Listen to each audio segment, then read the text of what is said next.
რა უნდა იყოს ახალი წლის სუფრაზე, ხო?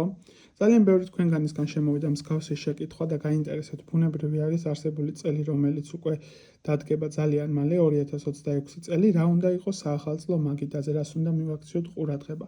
ყველაზე დიდი მნიშვნელობა ენიჭება რა თქმა უნდა სტიქიურ განლაგების მდგომარეობას, ხო? მათ ვინც არიცით, გვაქვს კონკრეტულად 4 სტიქიის მდგომარეობა, რომელიც კონკრეტულად არის ჩვენ ასე ვთქვათ, ადამიანის ენერგიებზე დაფუძნებული, გარკვეულწილად შეიძლება ვთქვათ, ხო?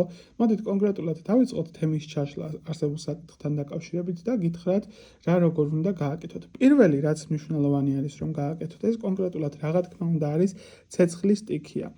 სუფრას, როდესაც გააწყობთ, უმჯობესი არის, რომ სანამ კონკრეტულად 12 საათი დადგება იქამდე, დაახლოებით თუნდაც 11 საათისთვის უკვე 12:30-ისთვის გააწყოთ ჩვეულებრივ სუფრა, როგორც გექნებათ გამზადებული, გააწყოთ ეს ყველაფერი რაც არის და სუფრის ცენტრში, ანუ გაწყობილი მაგიდის ცენტრში, აუცილებელი არის, რომ უნდა დაიდგას სანთელი, რომელსაც აანთებთ. არ აქვს მნიშვნელობა ეს იქნება კონკრეტულად ჩვეულებრივი პატარა ზომის, იქნება თაფლის სანთელი, იქნება პარაფინის სანთელი, მთავარი არის, რომ სანთელი იყოს და იყოს დამაგრებული ცენტრში და ანთებული იყოს ეს. ისეთი სანთელი უნდა დაანთოთ, რომელიც კონკრეტულად 12 საათს რო გადაცდება, რა თქმა უნდა, შემოვა ეს ყველაფერი, ანუ როდესაც შემოვა ახალი წელი, რომ ისევ ანთებულ პოზიციაში იყოს.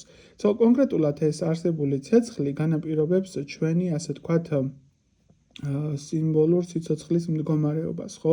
ჩვენი აქტივობა, ჩვენი ენერგია, ჩვენი სურვილები, ჩვენი ეს მდგომარეობა კონკრეტული სიტუაციების, რომელიც გაგვაჩნია ცეცხლი, ამ კუთხით საკმაოდ ძლიერი არის. მეორე, რომელიც უნდა იყოს, ეს რა თქმა უნდა მნიშვნელოვანი არის, რომ იყოს წყლის სტიქია. წყლის სტიქიასაც შესაბამისად არსებული სანთლის გვერდით დავდებთ ჭიქებით, კონკრეტულად წყალი იქნება ეს, ღვინო იქნება, წვენი იქნება, ნებისმიერი სახის სითხე. უბრალოდ გაითვალისწინეთ მომენტი, რომ რამდენიც უნდა დაჯდეთ ადამიანის სუფრასთან, ხო? შესაბამისად, იმდენი ავსებული ჭიქა უნდა იყოს გამზადებული კონკრეტულად, სანამ ბოლომდე სუფრამდე იჯდებით, ეს ჭიქები უნდა იყოს ავსებული არსებული სითხით, რომელსაც აიღებთ, ხო, ეს იქნება წყალი თუ წვენი თუ ნებისმიერი რამე. მხოლოდ და მხოლოდ არსებული სუფრა უკვე ალაგების პოზიციაში რო იქნება, სუფრასთან ყველა ვინც იჯდება, მნიშვნელოვანი არის, რომ მან დალიოს თუნდაც ერთი ყლოპი არსებული ჭიქებიდან, ხო, ცალკე, როდესაც უკვე გექნებათ შეკრების პოზიცია და რა თქმა უნდა ჭამის პროცესი არსებულ სითხეს არ მიიღებთ ჯერჯერობით, როდესაც უკვე დამთავრების პროცესი იქნება, მხოლოდ და მხოლოდ მაშინ მიიღებთ.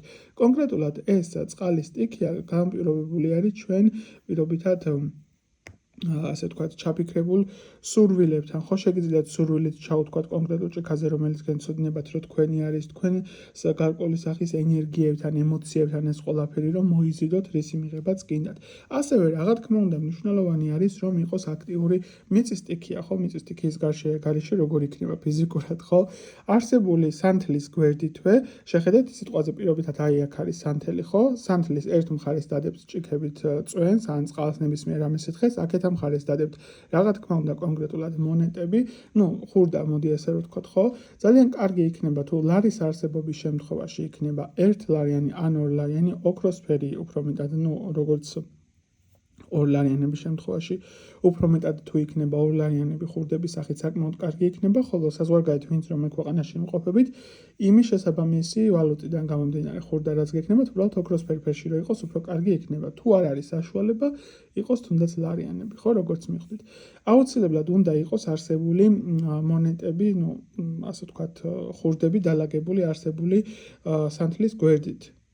როდესაც უკვე მთავრდება ეს ახალი წლის სუფრა და სანამ აალაგებთ, თითოეულმა თქვენგანმა თითო უნდა აიღოთ არსებული ხურდა, რომელიც მაგიდასთან იჯდებით ყველა ის ადამიანი, შეგიძლიათ ეს არსებული ხურდები, რომლებსაც თქვენ კონკრეტულად აიღებთ, დახარჯოთ სურვილისამებრ, ოღონდ მნიშვნელოვანი არის, რომ ერთი ცალი ხურდა მაინც ის 2 ლარიანი იქნება თუ რაც იქნება, სახლში რომ დარჩეს კონკრეტულად ფინანსური ენერგია რომ მოვიზიდოთ არსებული კუთხით, ხო, ამასაც ძალიან დიდი მნიშვნელობა აქვს მთელი წელი შევინარჩუნოთ და წლის ბოლოს დახარჯვა განვახორციელოთ. ასევე თქვენი ის მონეტები რა ხურდები, რომლებსაც აიღებთ, შეგიძლიათ საფულის სახითაც, როგორც ბარაქის სახით რომ ატაროთ და რა თქმა უნდა დარჩა ჰაერისტიკია, ჩვენი ემოციები, ჩვენი განწყობა.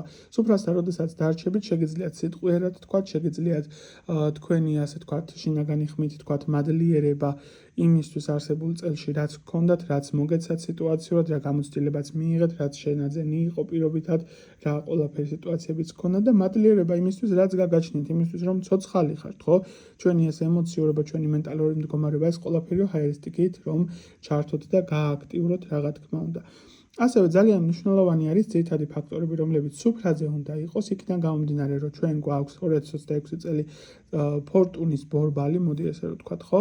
შესაბამისად, მნიშვნელოვანი არის, რომ უხსოვარი დროიდან სუფრაზე ყოფილიყო არსებული პერიოდის განმავლობაში, რა თქმა უნდა, თაფლი, უნდა იყოს ყურძენი და რა თქმა უნდა, კვერცხი.